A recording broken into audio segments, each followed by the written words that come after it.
Les membres du Conseil de sécurité des Nations Unies ont exprimé leurs inquiétudes au sujet de la déclaration par le président du Soudan du Sud d'un cessez-le-feu unilatéral.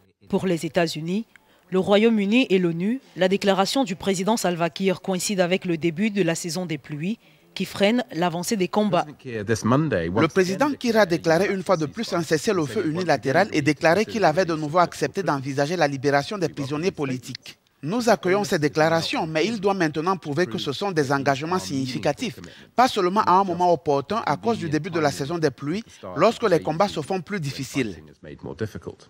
Le gouvernement a annoncé un cessez-le-feu unilatéral le 22 mai. 2 mois après, il a promis à l'IGAD qu'il le ferait, mais seulement après avoir poursuivi des offensives dans de multiples endroits au Soudan du Sud et bien avant le début de la saison des pluies. Salva Kiir a indiqué qu'il va mettre en place un dialogue national en vue de trouver une solution à la guerre civile dans le pays.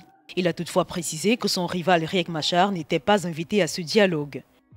Le Soudan du Sud est entré en conflit en décembre 2013. Le conflit a fait des milliers de morts et plus de 2 millions de déplacés.